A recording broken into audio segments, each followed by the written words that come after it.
uploading to social media. So we can go up to our file, make sure you have your timeline selected, and then we're going to go to export, and we're going to choose media. And then we're going to choose the format you want. So let's say we can choose any format we want. We're going to choose an H.264, and you might want to be going with the newer version here with H.265, but we'll go with H.264 now. We'll pick a preset. Now, in here we have different presets.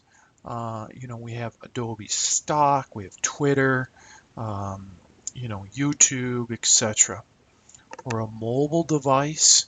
Okay, so if you were going to go to Twitter, you can say, well, let's go to Twitter then, and it'll build the preset in here for Twitter to be all set up for all the settings for Twitter.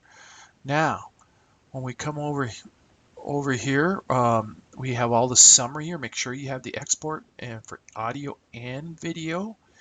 And we're going to jump down here to publish. We click on publish. This is when we're going to publish to. So we can publish to Creative Cloud, to Adobe Stock, Behance, etc., Facebook. And we'll go all the way down and we're going to go right to our Twitter. And so then you would click in the Twitter and then you would log in and then you would set up.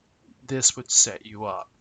Likewise, if I chose then to be in a different, let's say I want to go to YouTube, right?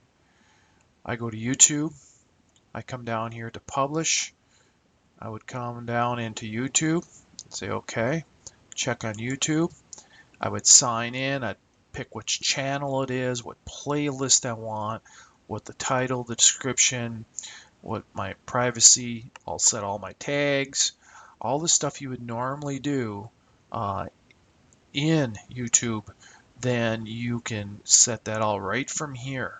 And so when you go to export it, it'll create the file in its proper format and in settings, and then it'll upload it or publish it to your social media account.